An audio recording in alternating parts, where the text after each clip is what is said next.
Hello, here we are again with our interviews from people behind the scenes in the International Association for Counseling. And today we have invited a wonderful woman, Anasuya. Thank you for being here, who will share a little bit about herself and about her work in Malaysia and other projects that she's been doing. So welcome, Anasuya. Thank you, Desiree. I'm Dr. Anasuya Jegathesan. I'm the Program Director of Psychology in Taylor's, the Treasurer for the Malaysian Counselling Association, and also a member of IAC. And I'm a counselor, licensed counselor in Malaysia. I work with teenagers, grief, death, loss, suicide cases. Yeah, so that's, and I have a few other areas of interest, including some just for research, like a eating disorder for research. So yeah, it's quite a wide variety of things that I'm involved in at the moment. A lot of projects and amazing and important things, Anasuya. You must be very busy. Yes, because I am very busy because I have admin work as well as counseling work. I still see clients. I cannot not see clients, but I also lecture and I also do admin work. So yes, I'm very busy at the moment. Wonderful. So thank you again for giving us part of your time because you're doing a lot of things at the same time. So Yes. could you, now that I hear that you're part also of the Malaysian Counseling Association, could you tell us about your experience in both associations and how they connect with each other, the Malaysian Counseling Association and the International Association for Counseling? Like, what's your experience being part of both? Okay, the Malaysian Counselling Association is about building up Malaysians and dealing with the government in Malaysian issues. Because we have a licensing board in Malaysia where to be a counselor, you have to be licensed. So the Malaysian Counselling Association focuses on negotiating with the government, negotiating with interested parties, and also building the training and learning for counselors actively on a local scene, and perhaps working quite closely with countries like Indonesia. We have got some very close connections with them. So then we were thinking of doing a conference in Malaysia, and for the region, and IAC came in with the idea of the international conference, which got postponed due to COVID. I'm so sorry you all missed my beautiful country. Okay, and hopefully next year it will happen. So, but the IAC came in at that point in time, and then you get suddenly different colors, different faces coming in. You get an international feel of seeing what's going on in different countries, which can be very surprising. Because sometimes you think that, oh, we are doing poorly or other countries are doing better than us. And then when you actually see what's going on and you talk to people from different countries, and then you realize, we're all human. And when it comes to counseling, sometimes we're all on the same boat. It's an interesting boat to be on. It's an interesting journey to be on.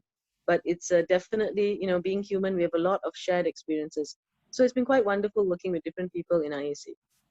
Thank you. Actually, it's like eye-opening what you say, like just seeing how similar we are, even though we're so different, and different is beautiful, but at the same time, the human reality and our experience as humans, just a shared feeling. I agree with you. And now, could you tell us a little bit about your experience working in the project, the mapping project? We know that you've been working with volunteers from the university you work in also. Could you share a little bit about that project and the involvement of the students? Okay, so what happened is, well, COVID happened, as we all know. And COVID happened at a point in time when I had already started thinking about, because I knew about the mapping project, and I was thinking about how to make the mapping project more doable and faster.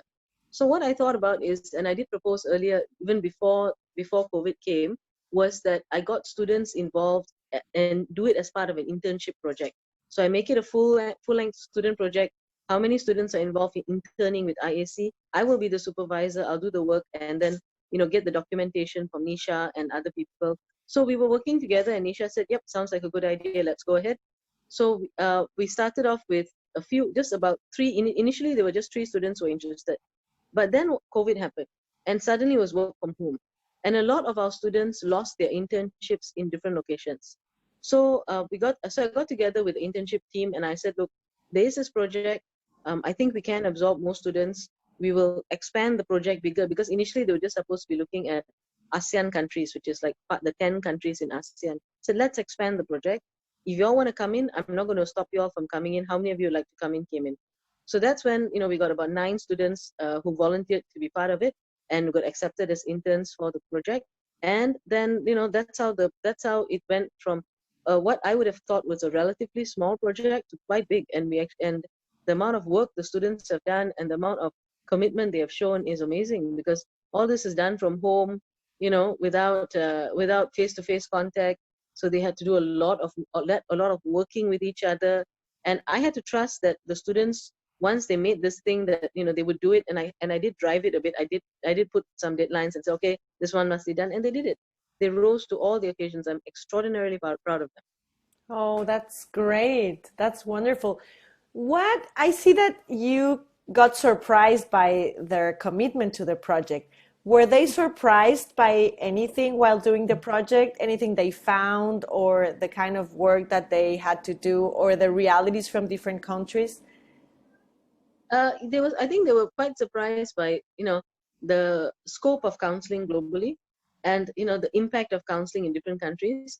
Some of them thought, certain countries wouldn't have much in counseling. And then when they went in the country, they was like, okay, there's a lot more or a lot less in that country. Some of them had never heard of some countries before, because we expanded it to almost all Asian countries and also Australasian countries. So, and some of these, they were very surprised that the kind of problems, the suicide rates, the issues within those countries, that I think was a little bit hard for some of them to process.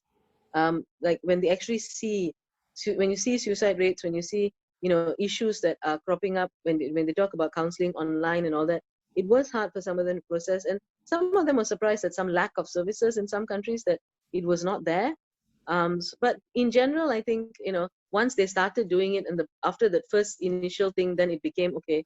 It's a learning process for them. They learned about different countries, but then they got less and less surprised as time went on. After that, they were telling me stuff very calm. Wow, as you say, how many things we don't know, even with the countries that are beside us, just the neighbors. Yeah. And sometimes we get caught up in our little world, and in a way they got the international experience from home working in this internship. At the same time, they were helping Yes. the IAC, right? Wonderful. Yes. Yeah. Is there something you would like to share with counselors who haven't had any contact with IAC and are very curious about, would it be interesting to be part of IAC or not? Or maybe members that are not so active in IAC. Is there something that you would tell them or recommend them? It's very, very easy to get caught up in the idea that there's no way we can solve a problem. When sometimes we look at our problem, we look at our countries, we look at the situation we're in, and we think we've tried everything. And textbooks are years past, and some of us try textbooks, or it's years ago, okay? So when you actually are involved in organizations like IAC, one of the biggest strengths is that suddenly you have more ideas, you have more information, you have more ways of looking at the world, and different suggestions. Just seeing someone and what they are doing in their country or their area, and then suddenly you have an idea of, maybe if I change it this and change it that, I can apply it in my country.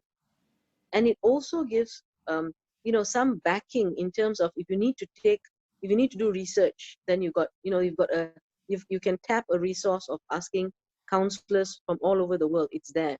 If you need to talk to the government, then at least there's a body of evidence that you can show, and there's an international organization that can be used to highlight that this is not just in Malay, this is not just in your country. So there are actually some benefits as a counselor. There are benefits for advocacy. There are benefits for just getting support and working together. So yeah, I do think there are lots of benefits from working with IAC. I mean, if you believe that counseling is just about talking to your client and that's it, and you're fine, then of course you don't need anybody. Then you just need to do your job, and you be present with your client, and you will do an excellent job. But if you think that counseling has a role in changing the world, in kind of managing these huge issues, then yeah, I do think that getting involved in IAC is a really good thing, because then you see that it's not just my issue, it's a global issue, and that we are fighting it on a global scale. Thank you, Anasuya. Thank you. Mm.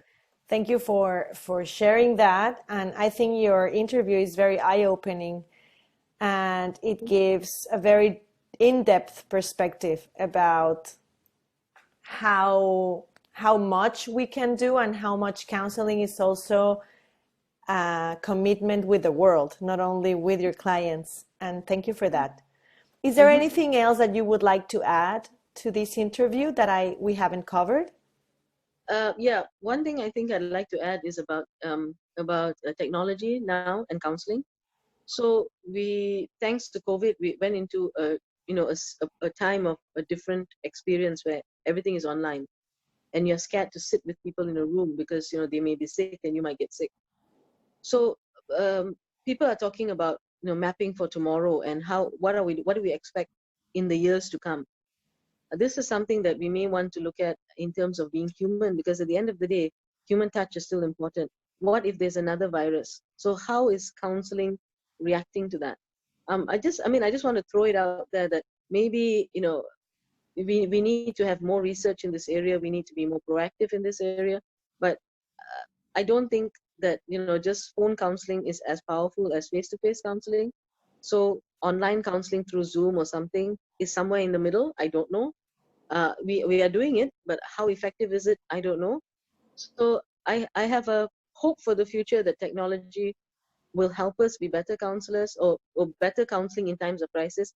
I still think face-to-face is the best. I really, really, really miss having more face-to-face, because we've been reduced to online counseling and Zoom meetings. As much as I appreciate it, because she's overseas, so it has to be Zoom meetings.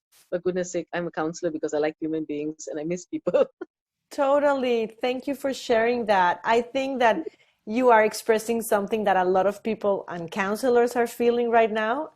And Yeah, thank you for bringing it up. I share the feeling, and not only about counseling, but everything right now. It's my son's having a birthday, and we're having a virtual birthday.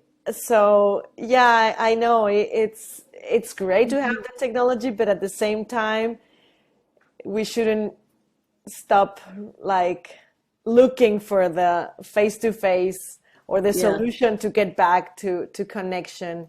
So thank yeah. you for I think sharing that. it's so important. Thank you. All right. Thank you. Thank you, Dr. Anasuya. And well, everybody, thank you for watching this video. And please share everything that we have posted in Facebook and also in YouTube channel. And see you next time. Thank